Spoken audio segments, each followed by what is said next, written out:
Alright, y'all, it's Tay and Brandon, and we're back with another video, and we're going to be telling the story of how we found out that I was 17 and pregnant.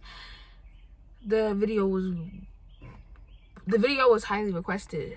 So, without further ado, we just going to get into it. Remember to like, comment, subscribe, and share. She called me in the kitchen. I didn't know that she knew, so she was like, "You got anything you want to tell me?" I was like, "No." I was like, "I'm sorry." That's what I said. I said, "I'm sorry." And she was like, the last incident. Yeah. And she was like, so you don't got nothing to tell me.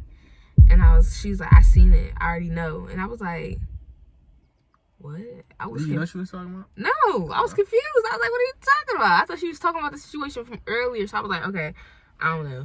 So she said, so you don't got nothing to tell me. Me still acting clueless. I was like, I'm not saying nothing because I don't know where the freak I'm going to go because my mom's going to kick me out. And then I said to the girl who was staying with us at that time, I said, can you go? So the girl left, and then I said to her, she said, "Are you pregnant?" Who? My mom. Oh, they said And she was cooking over the stove, so at this point I was scared to say anything because I was like, what if she just throw all this grease on me? Like, what if I just die? Like, this is it. And she said, "Are you pregnant?" And I was like, huh? I said, huh? She said, "Are you pregnant?" And I was like, I mean, yeah, the test said I was. And she was like, it's funny now, but it wasn't funny at the moment because my heart was beating out my chest. And then I didn't even text him at that moment because I couldn't text him while I was talking to her because I didn't want her to go off and be like, "Give me that phone too." So I was like, all right, I'm going to check like I don't know. So she was like, "So what you going to do?" She was like, "How you going to do this? How you going to do that?" And I was like, I just found out like an hour ago. I don't know how I'm going to do any of this. That's a life hit. Yeah, I was like, I don't know how I'm going to do any of this. I'm just going to sit here. And then my sister, she heard. So my sister, she, down the hallway, she like, from the bed. And she was like, so you just pregnant, huh? You just going to have a whole baby, huh? And I was just like, dumb. Just shocked. I don't blame you. Quiet. I didn't know when you did better than me because, shoot. I got different parents. At least you said something, though. I didn't say nothing. She was asking me all these questions, and I was like, I would have been stuck, too. I really wanted to keep acting like I wasn't pregnant. But I was like, no, she freaking run to go buy a test, and I had to be on that joint, and it'd be done. Plus, you already had like 6 tests that was saying. Yeah, so I was just like, all right. The test that I was. So, she was like, and I went to sleep that night. Then the next day, we had a big old meeting. That was the next day? Yeah. No, it had to be like the next week. It wasn't the next week. Oh, I know it wasn't. Down. All right, I think it was maybe the next day or 2 days. It had to be 3 days. I don't think it was 3 days. I don't think it was that. And then me and him was just privately talking about it, and we was just talking about like, what are we gonna do? What's the plan? And I was like, do you wanna da-da-da-da? And he was like, we was in McDonald's, guys. McDonald's. Yeah, we had this deep emotional conversation at McDonald's. We stayed at McDonald's for like 8 hours before we had this conversation. Now, yeah. Where are you, Captain? What? We stayed at McDonald's from the time we got out of school to the time that we had that conversation. We had that conversation at night. 2 hours. No, we was there for a grip. You said 8 hours. Or maybe not 8 hours, but like 4 or 3. 4 or 3 hours, and we was just sitting there talking. And then we had this conversation with our parents. Things went down.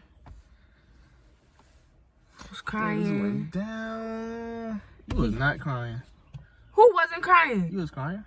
Yeah. When they was saying all that stuff. I didn't see you crying. I thought you just looking at him like, oh, okay. You was not crying. I was crying. They was asking me all of the questions. I'm the one that should have been crying. You was just sitting there like, I'm gonna do what I gotta do. That's all you kept saying. What the fuck? What was I supposed to do? Like, I'm gonna do what I gotta do. What was I supposed to say? At this time, you didn't even have no job, no nothing. So What it was was I even supposed to worse. say? I had a job. I don't know where I was working, but I know I had a job. Metro? What was I supposed to say? I don't even know. Was you working at Metro? You know, I had a lot of jobs. He was at Jimmy John's then. If he wasn't at Metro. Yeah. I'll speak on it. But we had that deep conversation with both of our parents. A lot of feelings was hurt. A lot of feelings, mostly mine. Was your feelings hurt? No, I don't know. No. The only time my feelings hurt, it was like having an abortion. I was like, yo, that's like killing a whole live baby. For what? We didn't have an abortion.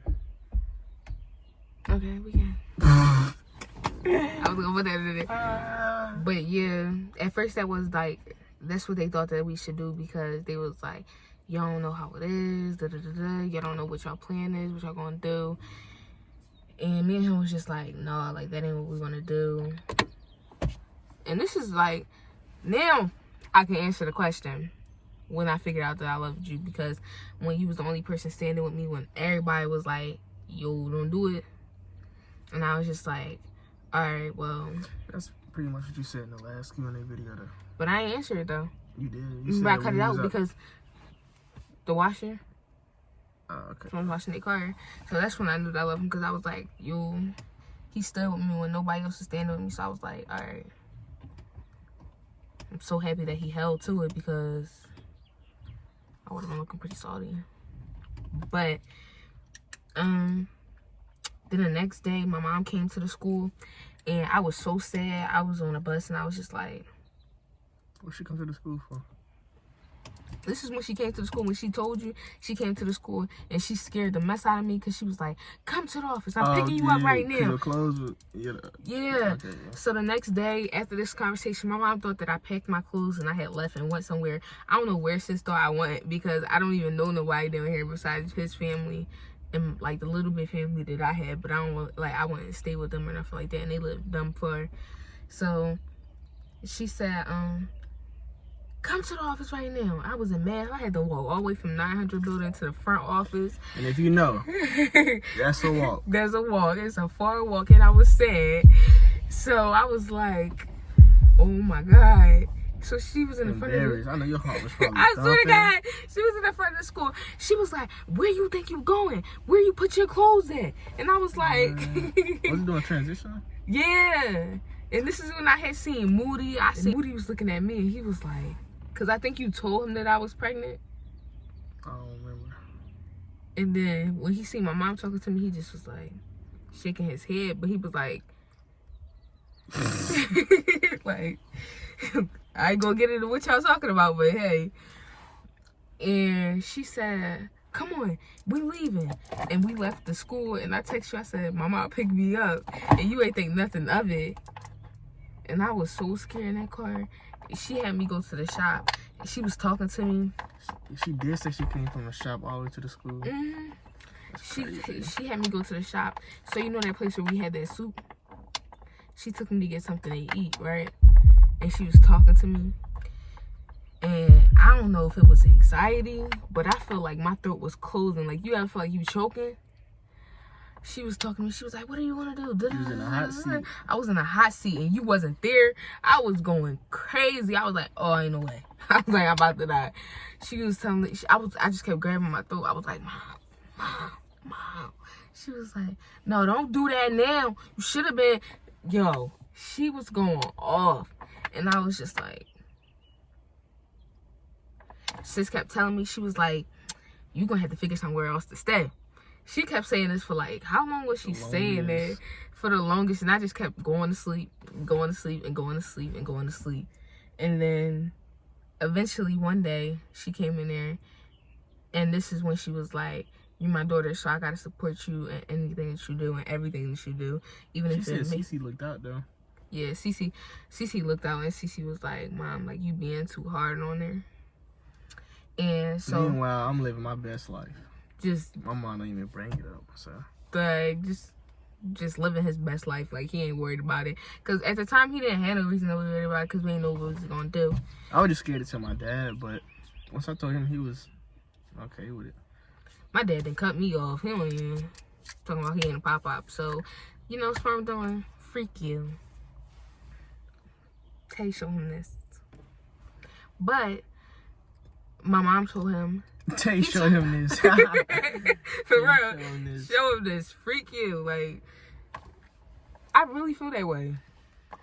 But my brother, I told my brother was cool about it. He was like, dang. He was like, that's a shame. And he was like, what? And I was like, what? He said that you gonna have somebody that look just like you and you're ugly. And I was like, my brother played too much. But he be looking out. My stepmom, she was mad, but she cooled down. My family, I don't even talk to them for real. So I wasn't really tripping off of it. It was just your mom. Yeah, but then That's when like the only one we had to overcome. Your mom. No, my dad, he turned off my phone. Okay. Yeah, he was doing a lot. You went without your phone bill paid for like a little minute. Yeah. Probably like 3 months. Till Christmas. No, 2 months. We found out in October. Okay, yeah. So I didn't get my new phone till Christmas. And it was a struggle. But my mom finally came around. She came around like 2 weeks afterwards? Huh? She came around like 2 weeks afterwards. What? Like after she was saying all that stuff, like I had to get out and all that stuff. She came around and now she supports me in my YouTube and everything that I do. But I'm kind of glad that it all happened this way, because if it didn't, think about it, I would have still been doing, I was doing good before, but I'm doing way better now. You got something to work for. You got a job. Yeah. And also ultrasound picture right there. And then my most recent ultra picture sound right there. And then I'm also going to do a labor and delivery vlog, which I'm really excited about. And I have to record because you know you're going to be the only person in the room. And I got to record? Yeah. Okay. You're going to be the only person in the room because, you know, this whole corona situation. If only I would have known I was going to have a corona baby. Rona baby. Yeah, Ivory's gonna be a Rona baby, and she'll live to tell a great pandemic story. But you guys, that's the end of this video. I hope you guys enjoyed it. Remember, like, comment, share, subscribe, do all that other good stuff, and stay tuned. And we'll be back with another video shortly. Intimate, that you with me.